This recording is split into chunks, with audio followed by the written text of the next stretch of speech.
Magandang buhay po mga ka-anglers, mga kaibigan, mga kababayan. Yan. So, nandito na naman po tayo sa ating fishing idea. So, ito po yung DIY na ginawa ko na talagang yung aking rig ay nakakahuli. Panoorin niyo po ito. Ito po yung ginawa ko na meron dalawang hook po yan. So ito po yung ginawa ko na nasa top at bukod pa po yung isa na nasa Carolina rig na ganito po yung hook. Yan. Panoorin niyo po ito sa video.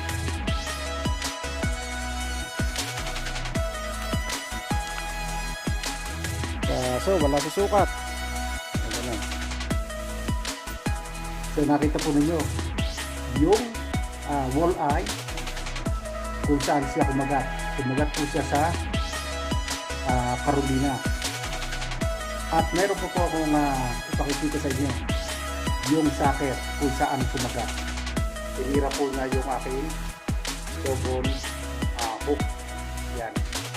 So yung kung aking double hook ay katulad dito, pero yung isa po dito at isahin natin ito. Panoorin ko po nyo yung pagkahuli ko sa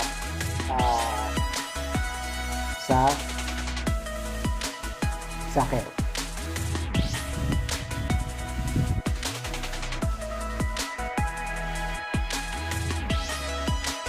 Ayan. So, kaunting kaalaman lamang po. Kailangan po meron tayong egg sinker na ganito.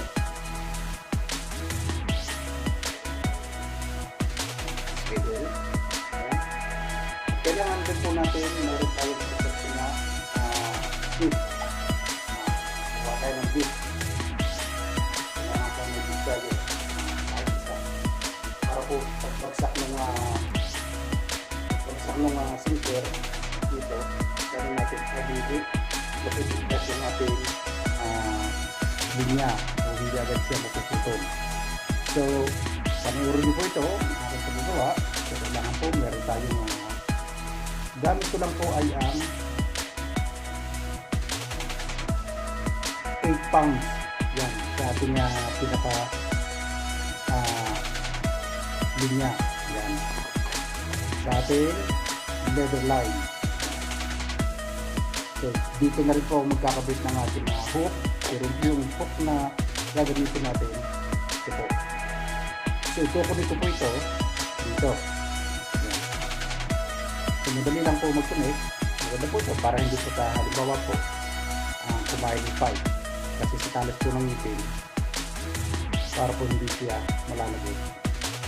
So, ito ko po dito. Panoorin po nyo kung paano ako mag-connect ng mag-tutol.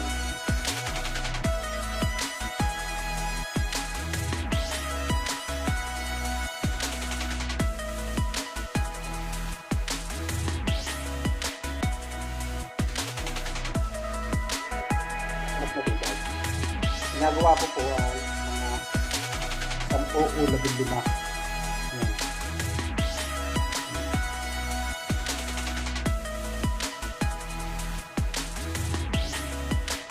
Tapos ito yung suot natin dito. Then pull natin. Tapos yung ating pinaka nasa linya ng hook ay higahin natin. Higahin natin yan para lumating doon. So, yun na po. Mapasin po nyo lang ang ganda. Yan. So, tapos, putulin natin. Ang ginagawa ko po rito para mas lalong matibay ay binubuhol ko ng isa rito. Yung pinakatulin niya.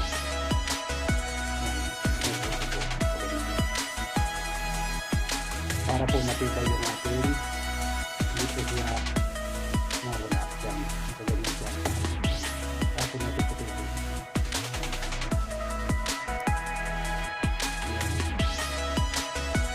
So ito naman po ganito. Bubuhol ko rin. Kasi nga po siya yung nasa ganyan natin ng Carolina. Para po mas matibay siya. hindi po siya mapipigtas.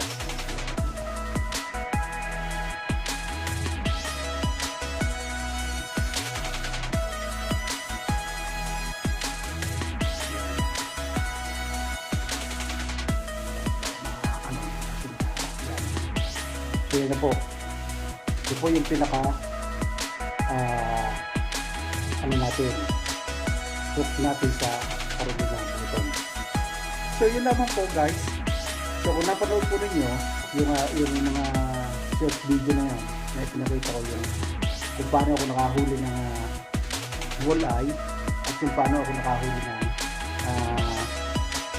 sucker, ang gamit ko lang po yung DIY body hook ay natin combination ng original.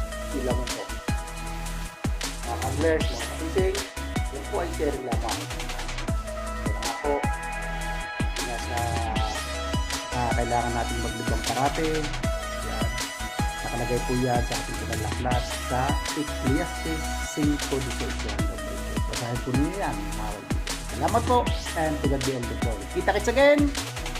At huwag niyo po kalilimutan na mag-subscribe dito sa aking YouTube channel.